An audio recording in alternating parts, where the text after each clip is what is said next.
Selamat datang di SG1P Pasti Sip. Podcast kali ini kita akan membahas pembelajaran dengan teknologi.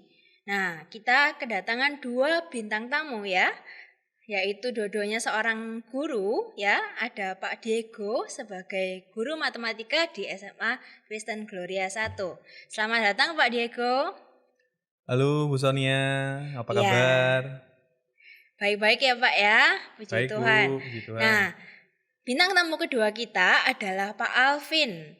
Nah, Pak Alvin ini juga adalah guru matematika dari SMA Kristen Gloria 1. Halo Pak Alvin. Halo Bu Sonia, apa kabar? Halo Pak Diego. Halo Pak Alvin.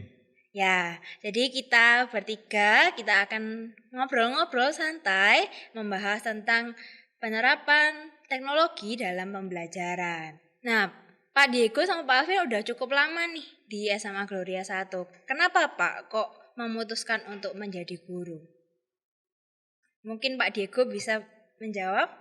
Oke, kalau saya jadi guru itu adalah salah satu cita-cita ya. Jadi saya tuh punya dua cita-cita dan salah satunya guru. Cita-cita pertama belum kesampaian, berarti cadangan yaitu guru.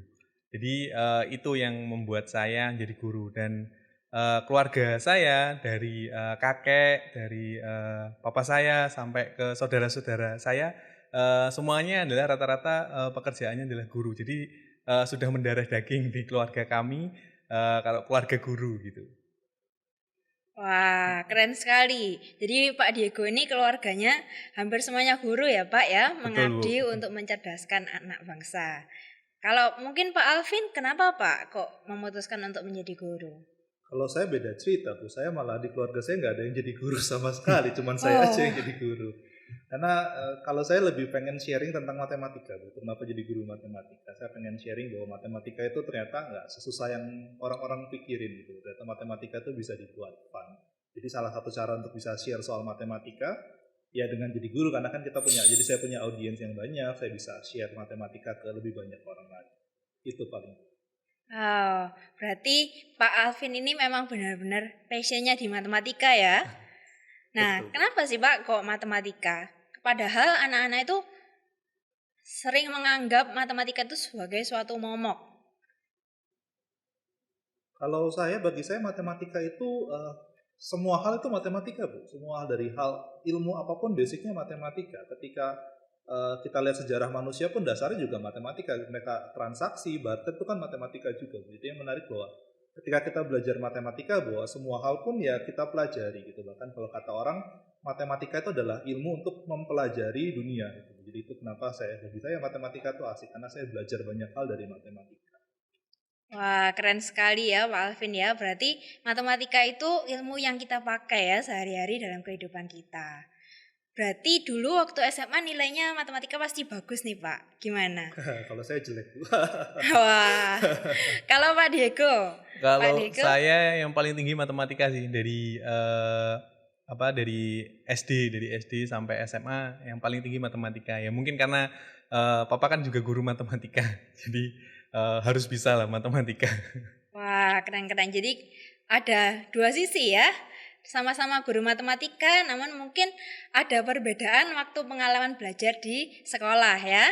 Nah, nanti kita akan lebih dalam lagi ya untuk mempelajari bagaimana kita itu bisa mengaplikasikan matematika dalam kehidupan. Nah, sebelum masuk ke dalam inti topik pembicaraan hari ini, kita mau sharing-sharing nih tentang pengalaman Pak Diego dan Pak Alvin sebagai guru.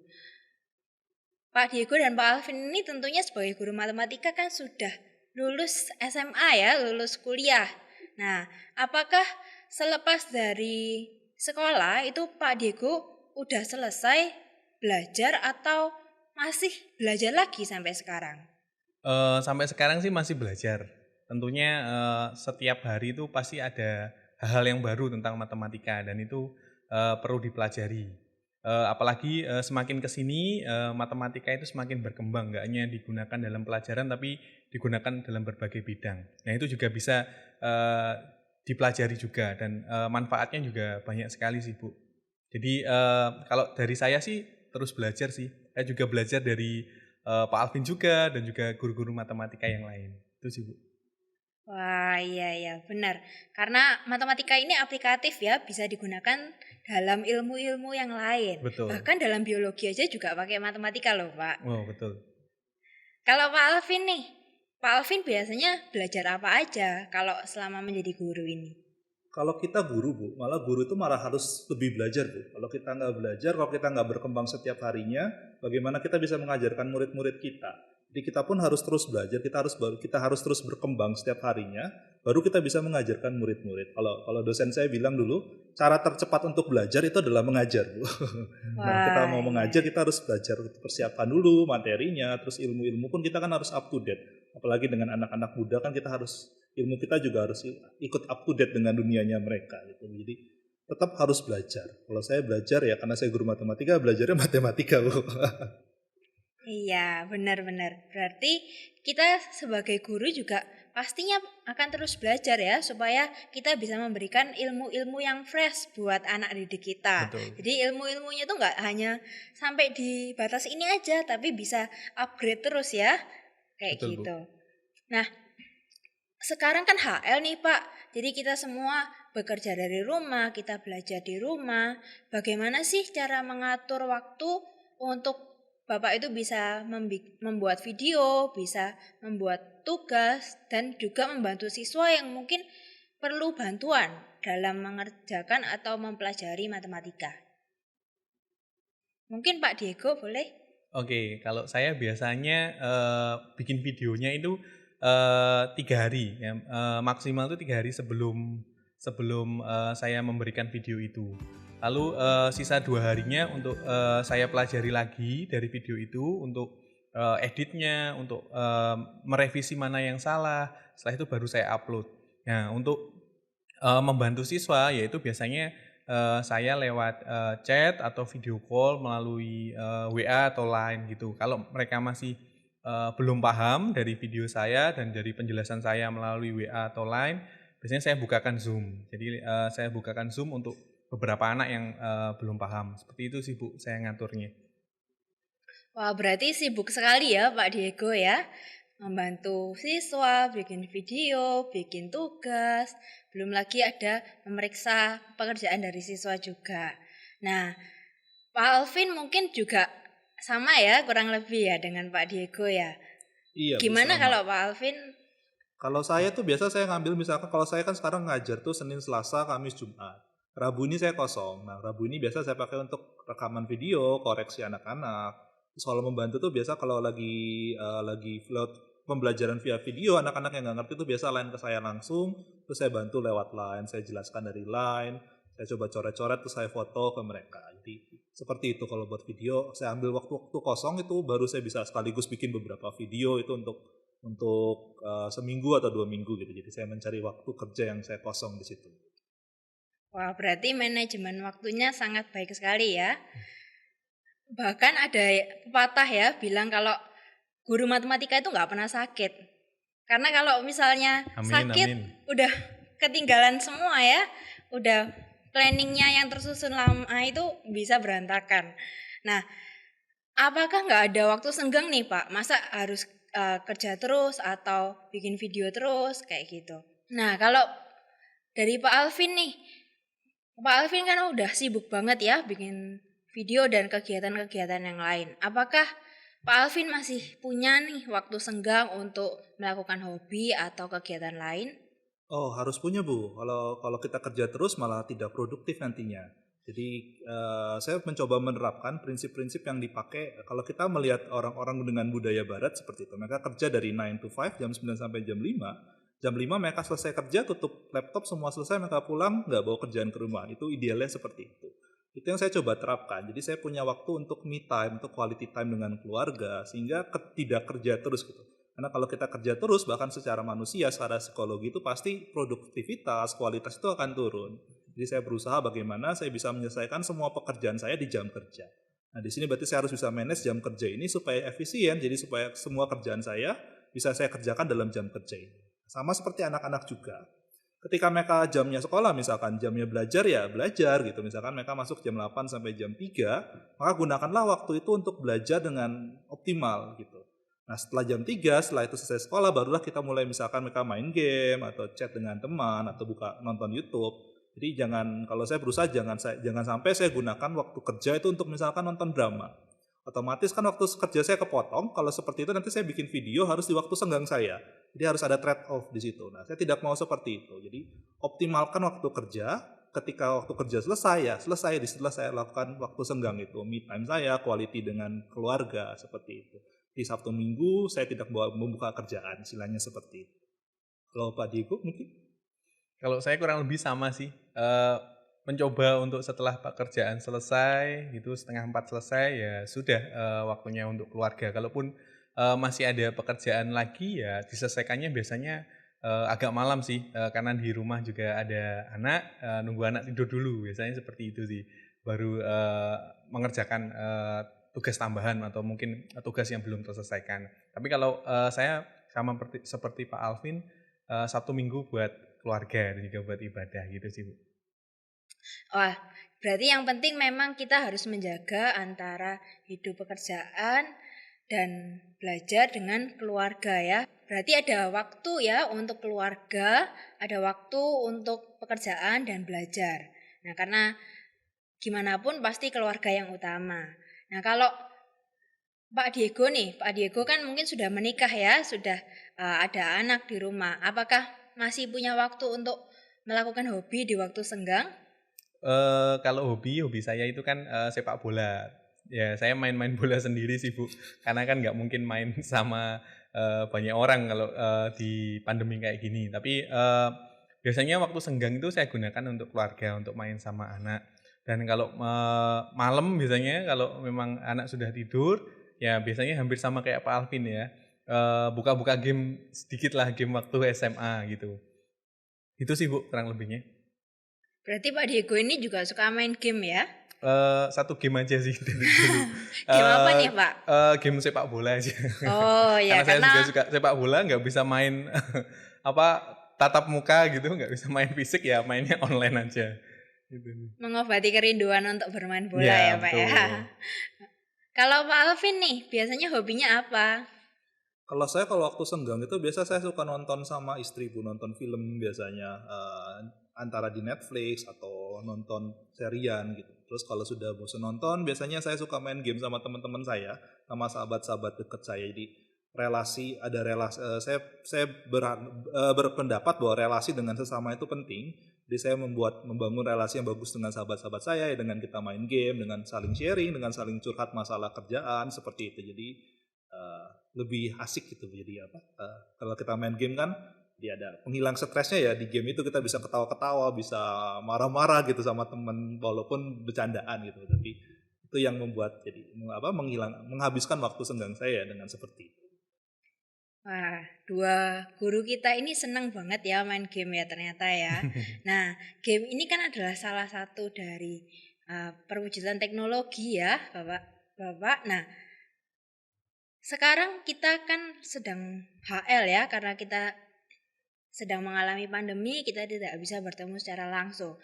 Di home learning ya, ketika kita belajar, kita pasti menggunakan teknologi ya, kita menggunakan laptop dan alat bantu lainnya untuk mendukung pembelajaran kita. Nah, kalau Pak Diego nih, menurut Pak Diego bagaimana sih pemanfaatan teknologi dalam pembelajaran ini? Apakah sangat membantu atau bagaimana? Bagi saya teknologi sangat membantu di home learning ini ya, karena kondisi pandemi kan tidak bisa tatap muka. Jadi pembelajaran harus dilakukan di rumah masing-masing bagi para siswa. Dan adanya teknologi, contohnya kayak Zoom ini sangat membantu untuk kita tatap muka dengan siswa walaupun tidak secara langsung, tapi kita bisa melihat wajah siswa gitu, ekspresi mereka, dan itu yang sangat dirindukan oleh guru-guru. Lalu teknologi juga membantu khususnya kayak kalau matematika itu nggak nyoret-nyoret sesuatu atau menghitung sesuatu yang dilihat siswa itu rasanya kurang pas kalau cuma PowerPoint hanya slideshow aja, tulisan yang teks gitu, rasanya kurang kalau dalam matematika. Harus ada kayak nyoret-nyoretnya, menghitungnya, langkah-langkahnya, dan teknologi membantu, yaitu kayak pen tablet gitu. Jadi sangat-sangat membantu.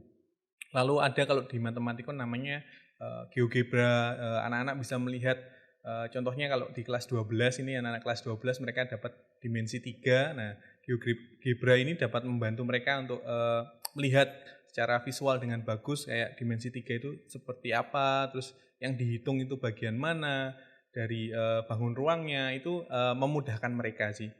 Kalau dari saya sih itu sih. Nah, tadi saya mendapat insight yang penting nih, yaitu dengan Zoom kita bisa memungkinkan tatap maya ya dengan siswa-siswa kita ya. Tentunya kita udah lama nggak ketemu dan Bapak Ibu guru ya semuanya pasti kangen dengan anak-anak ya. Nah, oleh karena itu kalau kita bisa menggunakan Zoom untuk melihat wajah dan ekspresi dari anak-anak kita atau dari Bapak Ibu guru kita, tentunya itu sangat menyenangkan ya. Jadi Betul, nggak betul. bosen waktu HL ya hanya melihat laptop dan tulisan saja, tapi juga bisa melihat muka dari teman-teman kita. Nah, Betul, Bu. di dunia industri sekarang ya, teknologi itu sudah semakin berkembang dengan pesat ya. Kita belajar menggunakan teknologi, kita bekerja dengan menggunakan teknologi. Nah, menurut Pak Alvin, apakah teknologi itu bisa menggantikan skill matematika nih Pak? Atau kita harus tetap belajar matematika dan tidak melupakan pelajaran matematika tersebut? Kalau bagi saya teknologi itu adalah sebagai pendukung, Bu. Jadi walaupun kita punya teknologinya, kalau kita nggak bisa pakainya, nggak ngerti konsepnya ya buat apa. Misalkan kalau saya ketika saya skripsi, saya menggunakan 1.500 responden. Untuk menghitung rata-ratanya, untuk menghitung misalkan saya pengen menghitung reliabilitas kuesioner saya kan harus pakai software. Tapi kan saya harus mengerti dulu, kenapa sih saya uji reliabilitas dari kuesioner saya? Kenapa sih kuesioner saya ini harus benar dulu sebelum saya melakukan pengolahan data? Nah itu kan skill matematika, pemahaman matematikanya dulu di situ yang penting, Bu. Memang menghitungnya tidak mungkin kita hitung dengan manual, 1.500 data kalau saya hitung manual bisa stres sendiri gitu, Bu, karena kan mustahil. Tapi kalau saya tidak mengerti dasarnya, saya nggak akan bisa pakai software untuk menghitungnya itu. Jadi saya harus tahu dulu. Itu kan yang skill matematikanya penting di situ, Bu. Jadi teknologi itu adalah pendukung. Dia mendukung kita untuk belajar, untuk berhitung matematika. Tapi pemahamannya, skillnya tetap harus dimiliki oleh setiap orang. Berarti yang penting skill ya Pak ya. Kita tetap harus meningkatkan skill kita ya dalam komputasi, dalam matematika ya, dengan angka-angka yang numerik. Tapi kita juga bisa menggunakan teknologi untuk mendukung proses pembelajaran kita. Nah, bagaimana sih kita sebagai anak-anak atau pelajar itu bisa belajar matematika secara mandiri? Mungkin dengan penjelasan dari guru aja nggak cukup. Nah, bagaimana kita tetap bisa belajar secara mandiri dengan memanfaatkan teknologi yang ada? Mungkin Pak Diego bisa mengusulkan atau bisa menjawab. Kalau belajar mandiri sih bisa lihat YouTube sih, Bu. Sebenarnya di YouTube itu juga ada banyak channel-channel yang menjelaskan matematika. Di sana juga ada beberapa channel yang lengkap, bahkan kalau di SMA itu dari kelas 10 sampai kelas 12 sudah disiapkan gitu materi-materi di sana. Jadi nggak perlu nunggu kelas 12 untuk dapat materi itu, bisa dipelajari sendiri. Dan saya lihat YouTuber-YouTuber yang membuat channel untuk edukasi itu, mereka sungguh-sungguh membuat channel edukasi yang menjelaskannya secara detail. Bahkan juga memakai beberapa aplikasi untuk menjelaskan materi, dan itu sangat membantu juga untuk siswa belajar mandiri. Dan tentunya juga banyak selain YouTube, ada channel website-website di Google yang bisa juga dicari. Dan juga yang terutama adalah website dari pemerintah. Jadi pemerintah juga sudah menyediakan website dari Kemendikbud. Itu juga ada beberapa soal yang bagus di sana. Juga ada buku juga dari pemerintah yang bisa juga dipelajari di sana. Banyak sih kalau mau belajar mandiri sih sebenarnya bisa kalau di zaman sekarang dibandingkan zaman yang dulu harus punya buku. Kalau sekarang buku online itu banyak sekali yang bisa dipakai gitu. Iya, benar sekali ya, karena kita sudah maju ya secara teknologi. Jadi siswa itu nggak harus beli buku fisik ya, yang mungkin mahal, Betul. tapi tinggal buka laptop atau buka komputer langsung cari ya untuk e-book dan materi-materi pembelajaran yang lain. Nah, misalnya nih Pak, kalau kita sudah belajar ya, sudah mencari video di YouTube tapi masih nggak mengerti. Nah, kira-kira ada tips apa nih Pak Alvin supaya kita bisa belajar dan kita bisa mengerti materi yang kita uh, bingungkan? Kalau saya tuh saya suka sama satu website Bu, namanya Khan Academy. Khan Academy ini tidak hanya video, tapi dia punya soal-soal latihan juga dan ada jawabannya juga. Jadi setelah nonton video anak-anak bisa latihan di situ untuk melihat jawaban, terus bisa lihat jawabannya benar atau salah. Tapi kalau misalkan masih nggak yakin itu kan anak-anak bisa tanya ke kita langsung. Mereka bisa lain ke saya, bisa lain ke guru matematika mereka langsung. Kita bisa bantu jelaskan di situ. Jadi walaupun tidak bertemu tatap muka, tapi dengan teknologi sekarang itu ketika mereka bingung sangat-sangat memungkinkan untuk langsung tanya ke gurunya mereka langsung. Wah, iya. Jadi kita bisa latihan soal ya. Kalau kita cuma dapat materi aja mungkin kita masih bingung, masih abstrak ya, apalagi matematika. Nah, tapi dengan latihan soal pastinya kemampuan kita dalam menyelesaikan masalah pasti bertambah. Dan satu lagi dari Pak Alvin juga menyadarkan kita pentingnya guru ya. Karena walaupun teknologi itu sudah sangat berkembang, kita bisa mencari materi-materi sendiri, tapi keberadaan guru itu masih menjadi mentor terbaik buat siswanya. Nah, Pak, sebagai guru matematika nih, menurut Pak Alvin bahaya nggak sih kalau kita itu tidak memiliki skill mat yang memadai? Misalnya kalau kita itu nggak bisa uh, punya nilai yang baik dalam mat, apakah itu mempengaruhi masa depan kita? Atau bagaimana? Nah, untuk menjawab itu kita coba main game sebentar ya Bu Sonia. Bu Sonia Oh, silakan boleh. pilih angka 1 sampai 4. Coba silakan pilih dulu Bu. Saya pilih ya. Oke, ini disebutin Disebut kah? aja Bu, disebut Disebut aja. ya. Saya pilih 3 deh. Oke, nanti saya akan juga pilih 1 sampai 4, kemudian akan saya tambahkan ke angkanya Bu Sonia. Kemudian Bu Sonia bisa pilih kembali. Misalkan Oke. saya pilih 2, maka tinggal 3 tambah 2, 5. Silakan Bu Sonia pilih lagi. Saya pilih 1. Jadi 6 ya. Saya pilih 4 misalkan, jadi 10. Silakan Bu Sonia lagi. Saya pilih 1 lagi. Jadi 11. Ini yang nyampe 23 duluan itu yang menang Bu ya. Jadi yang Oke. menyampai angka 23 duluan yang menang. Oke. Saya kembali misalkan pilih 2 Bu, jadi 13 ya. Oke, kalau gitu saya pilih 4. 4 berarti 17 ya Bu. Saya pilih 1 berarti 18. Apakah Ibu Sonia sampai sini bisa menang mencapai 23? Sudah 18 skornya. Apakah Ibu Sonia bisa sampai 23 di sini? Iya nih, Gak kayaknya bisa nggak kan bisa Bu? ya. Iya. Ibu pilih 4 pun kalau saya pilih 1 saya yang menang gitu Bu ya. Di sini yang pengen saya tunjukkan gini Bu. Kenapa saya ini permainan sederhana gitu Bu. Tapi kenapa saya bisa yakin dengan game ini? Karena saya tahu trik di belakang game ini. Saya tahu matematika di belakang game ini. Saya hitung sampai 18 duluan. Ketika saya sudah sampai 18, Bu Sonia pilih berapapun nggak akan bisa menang Bu. Nah, di era zaman sekarang Bu, di mana smartphone begitu sangat-sangat dipakai, kita paling gampang aja Bu, Instagram saya sama Instagram Pak Diego sama Instagram Bu Sonia pasti feed-nya berbeda, pasti rekomendasinya berbeda, YouTube-nya pasti berbeda. Jadi itu yang disebut dengan algoritma matematika Bu. Semua hal big data itu dianalisis menggunakan matematika. Di mana yang kita lakukan, kebiasaan kita, opini kita, semua bisa digiring oleh matematika, oleh algoritma matematika. Kalau anak-anak tidak memiliki skill matematika, mereka dengan gampangnya digiring oleh media sosial, oleh YouTube, oleh post-post di Instagram, post-post di Facebook. Karena itu semua basisnya adalah matematika. Bagaimana dia bisa menghitung kebiasaan kita, berapa jam kita nonton YouTube, channel apa yang kita tonton, itu semua algoritmanya dalam bentuk matematika. Nah, karena kalau kita nggak punya skill itu, maka dengan mudah kita bisa dibohongi oleh orang-orang, Bu. Sama seperti tadi, kita kan nggak ada apa, nggak yang kalah, menang gitu. Kita cuma have fun gitu, Bu. Tapi ketika saya mengerti di belakangnya bagaimana, saya bisa ngakalin supaya saya menang gitu.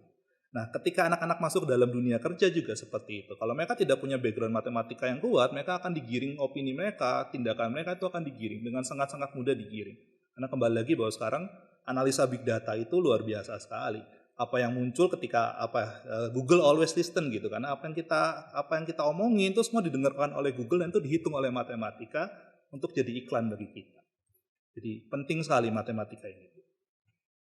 Ya, berarti yang saya tangkap dari sini adalah kita bisa menggunakan matematika, kita belajar matematika itu untuk melatih pola pikir ya dan logika kita. Nah, kita sebagai siswa itu pastinya kita punya jadwal ya untuk belajar, untuk terus-menerus memperbarui ilmu kita. Menurut Pak Diego nih, kira-kira siswa itu perlu belajar berapa jam sih dalam sehari? Apakah harus belajar dari membuka mata sampai menutup mata atau cuma belajar ala kadarnya aja nih Pak? Kalau menurut saya sih karena masing-masing siswa itu kan berbeda-beda. Ada yang suka belajarnya dengan mendengarkan, ada yang suka melihat, ada yang suka eh, membaca juga, bergantung siswanya sih. Kalau bagi saya untuk siswa, kalau mungkin setengah jam itu belajarnya maksimal, it's okay. Jadi kalau memang setengah jam itu betul-betul maksimal, daripada 2 jam, tapi kayak di situ mereka juga lihat sesuatu, tidak fokus kepada belajarnya 2 jam itu. Jadi menurut saya sih setengah jam itu sudah cukup untuk satu mapel aja loh ya menurut saya. Tapi itu benar-benar atau harus sungguh-sungguh belajarnya di situ. Dan nggak harus dari membuka mata sampai menutup mata sih, tapi banyak hal mereka yang bisa dilakukan. Melihat video di YouTube tentang matematika juga bagus, atau mungkin tentang mata pelajaran lain juga bagus. Jadi nggak harus belajar itu mengerjakan sesuatu, melihat pun juga itu sesuatu belajar juga. Tapi kalau dalam matematika, karena saya mengajar matematika, tips dari saya adalah matematika itu harus banyak latihan. Jadi banyak mengerjakan soal-soal, karena kalau banyak mengerjakan soal-soal lama-kelamaan akan terbiasa dan semakin terasah gitu konsepnya. Jadi kalau dalam matematika itu kan satu rumus tapi bisa soalnya bisa dibuat 5 sampai 10 variasi yang ditanyakan apa aja. Jadi kalau banyak latihan pasti akan dengan mudah mengerjakan soal-soal matematika sih. Bagi saya sih seperti itu. Oke, kalau Pak Alvin gimana nih Pak? Pendapat Setuju, Bu. Pak Alvin. Matematika itu butuh latihan, Bu. Tapi ada satu yang kelupaan, Bu. Bukan hanya latihan, Bu. Istirahat juga penting, Bu. Kenapa seperti itu? Ada satu penelitian yang dilakukan oleh National Institute of Health di Amerika, Bu. Mereka menemukan bahwa ketika kita istirahat sebenarnya otak kita itu mencerna semua yang sudah kita pelajari. Jadi proses mencerna, proses belajar, proses mengingat itu terjadi ketika kita istirahat. Di situ tinggi sekali, aktivitas otak kita tinggi sekali ketika kita istirahat, Bu. Itu ada kalau kita dalam ergonomi kita kenal dengan short rest work cycle, Bu, namanya. Ada satu ini pernah dibuktikan di salah satu acara TV di National Geographic. Ada satu orang ini mengumpulkan responden dibagi menjadi dua bagian, dua kelompok, Bu. Kelompok 1 dan kelompok 2. Tugas mereka sederhana, tugas mereka adalah mereka ngupas udang selama 2 jam berturut-turut. Kelompok 1 mereka mengupas 2 jam tanpa istirahat sama sekali. Kelompok 2 setiap 50 menit mereka istirahat 10 menit. Jadi 50 menit mereka mengupas, 10 menitnya mereka istirahat untuk chat dengan grupnya mereka, untuk minum dan sebagainya macamnya. Setelah 2 jam itu dihitung berat udang yang berhasil mereka kupas. Di sini ditemukan bahwa orang-orang yang istirahat yang grup 2 tadi itu tingkat banyaknya udang yang dikupas itu lebih tinggi, Bu. Di sini mereka, dan ini sejalan dengan penelitiannya, itu ada papernya dan bisa dibaca. Ini sejalan bahwa ketika kita belajar, misalkan 2 jam belajar, jangan belajar 2 jam terus-menerus, karena otaknya bisa capek.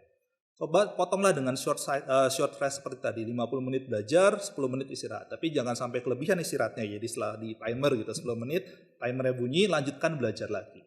Jadi itu akan lebih optimal ketika mereka belajar, ketika anak-anak belajar lebih optimal. Jadi kalau kita sering lihat pepatah di internet itu, belajarlah dengan pintar bukan dengan keras gitu. Karena dengan cara yang benar, belajar dengan ada istirahatnya, itu malah otak kita lebih bekerja. Mungkin Bu Sonia juga lebih mengertikan, kalau kita tidur itu otak kita nggak berhenti, otak kita malah mencerna apa yang sudah kita pelajari. Jadi istirahat itu penting sekali dalam belajar. Jangan cuma latihan, tapi selingilah dengan istirahat, seperti itu. Iya, berarti work-life balance ya. Jadi istirahat, belajar, waktu bersama keluarga itu juga harus balance. Pak Diego, Pak Alvin, kita ada pertanyaan nih dari siswa. Kemarin siswa kita itu sudah memberikan berbagai pertanyaan ya lewat Instagram Gloria. Nah, ini mungkin saya akan bacakan beberapa pertanyaan dari siswa. Yang pertama adalah dari Christopher Angelo. Pak, bagaimana sih cara memaksimalkan teknologi dalam proses pembelajaran? Mungkin Pak Alvin bisa menjawab. Kalau bagi saya teknologi itu pendukung, Bu. Jadi efektivitas atau kemaksimalan teknologi itu bergantung pada penggunanya. Misalkan smartphone. Kalau smartphone itu dipakai untuk main game, nonton YouTube aja, ya nggak akan efektif belajar ya, Bu. Tapi kalau smartphone itu dipakai untuk belajar membuka, misalkan tadi saya contohkan Khan Academy, terus kalau di YouTube ada Patrick GMT, itu juga bagus, dia mengajarkan matematika dengan bagus.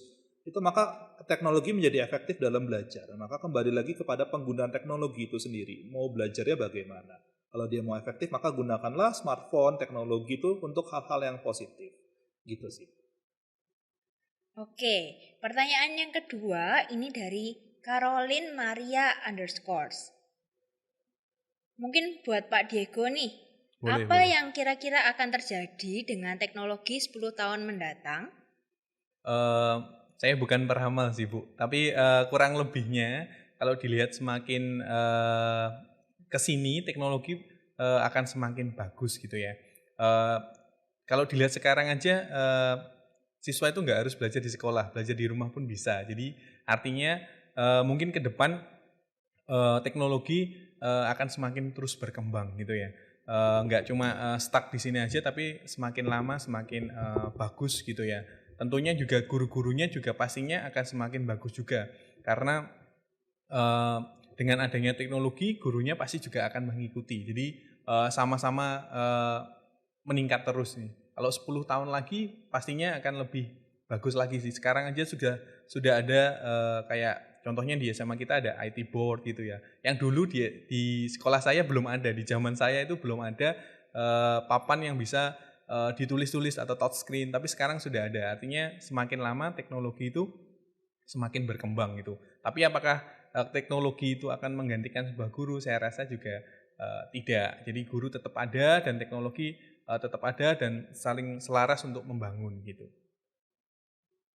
Oke, mungkin Pak Alvin mau menyampaikan pendapatnya. Saya setuju, Bu. Teknologi tidak akan menggantikan perannya guru. Gitu. Tetapi akan banyak sekali pekerjaan yang digantikan oleh teknologi, Bu.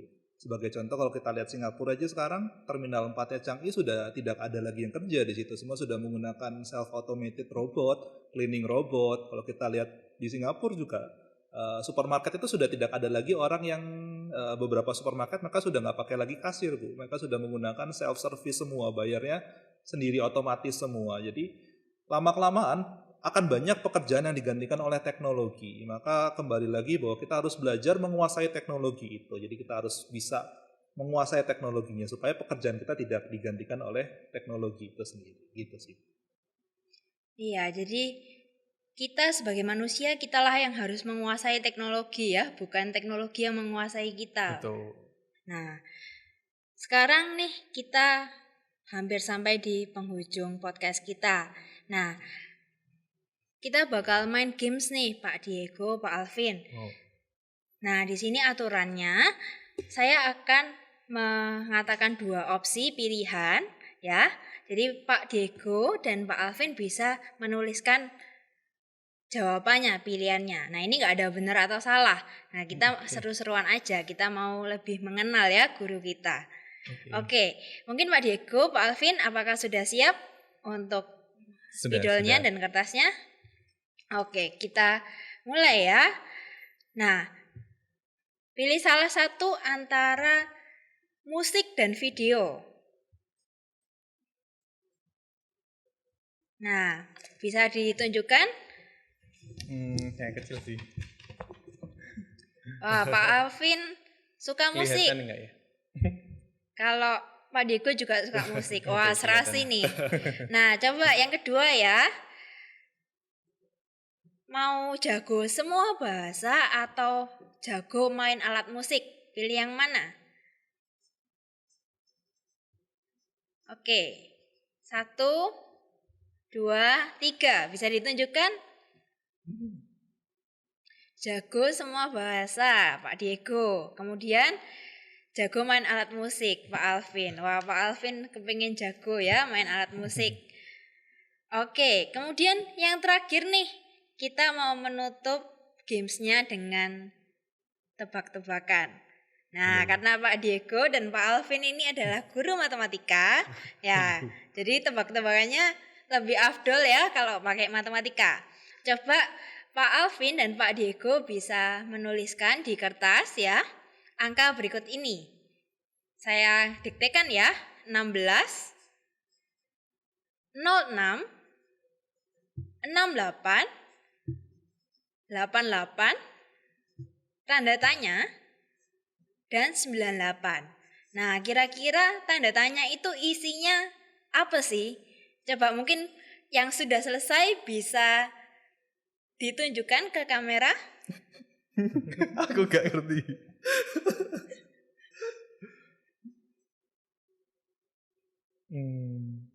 Oh, iya. Saya Tujuh. Berapa, Pak? tujuh, Bu. Kata Pak Diego 7. 7. Kata Pak Diego 7, jadi Pak Alvin ngikut aja ya. Nah, kenapa kok 7 nih, Pak? Kayaknya ini tempat parkir gak sih? Saya sering lihat Oh, tempat tempat parkir kalau parkir. dilihat dari mobil kan tulisannya kebalik gitu. Ya, coba dibalik dulu, Pak. Oke. Ya. Iya, betul. Nah, tepat kalau parkir. dibalik sebenarnya jawabannya bukan 7, Pak. Mepet. Jawabannya itu ada 8 di depannya. Berarti Oh, 9. 87, Pak. Oh ya. Ya. Iya. Ya lumayan ya, Pak ya. Melatih otak di siang-siang ya, Pak ya. Oke. Bisa diulangi lagi, Bu? Biar siap dulu ya. Oke. Nah kita sudah sampai nih di akhir podcast kita. Nah sebelum kita tutup ya, mungkin Pak Diego sama Pak Alvin mau gantian untuk menyampaikan pesan atau kesan untuk teman-teman, untuk orang-orang yang menonton podcast ini. Mungkin bisa Pak Diego terlebih dahulu. Pesan saya untuk mungkin yang pertama untuk para guru ya, di kondisi pandemi ini tetap semangat gitu, walaupun mungkin banyak hal yang harus dipelajari sebagai seorang guru karena banyak hal baru juga di pandemi kali ini. Kita belajar banyak teknologi yang baru, yaitu tetap semangat, jangan pernah menyerah untuk melayani anak-anak atau para siswa. Nah, untuk para siswa juga tetap semangat dalam belajar, walaupun nggak bisa ketemu secara langsung dengan teman-teman atau dengan guru, tapi belajar itu bisa di mana saja dan kapan saja, dan juga tidak di sekolah terus belajarnya, tapi di rumah pun juga bisa sebenarnya. Tetap semangat, dan kita berharap juga beberapa bulan atau beberapa hari lagi kita bisa juga melaksanakan sekolah secara offline gitu. Kita terus mendoakan dan terus jaga kesehatan selama home learning. Gitu aja sih, Bu. Kalau dari saya buat para murid-murid, para siswa-siswa, jangan capek untuk belajar, jangan berhenti untuk belajar. Semua hal kalau kita asah itu pasti akan menjadi luar biasa. Setumpul-tumpulnya pisau kalau kita asah itu akan menjadi pisau yang tajam. Jadi jangan pernah berhenti untuk belajar. Itu aja sih dari saya. Belajar itu penting. Seumur hidup harus terus belajar. Kalau Gloria lifelong learning ya Pak Diego. Betul. Harus terus mau belajar. Iya. Kita harus tetap semangat ya, jangan menyerah dengan keadaan ya. Semoga kita bisa bertemu lagi lewat sekolah offline ya, mungkin beberapa bulan lagi atau beberapa hari lagi. Oke, terima kasih ya Pak Diego, Pak Alvin sudah menyempatkan Sama-sama, waktunya Sonia. untuk berbincang-bincang dengan kita semua ya, untuk memberikan edukasi dan insight yang baru di SG1P. Nah, semoga kita bisa bertemu lagi ya dalam keadaan yang sehat di sekolah offline, mungkin beberapa bulan atau beberapa hari lagi. Tapi kita semua harus tetap semangat dan jangan menyerah dengan keadaan. Nah, semoga sehat selalu ya, dan sampai jumpa di podcast yang selanjutnya.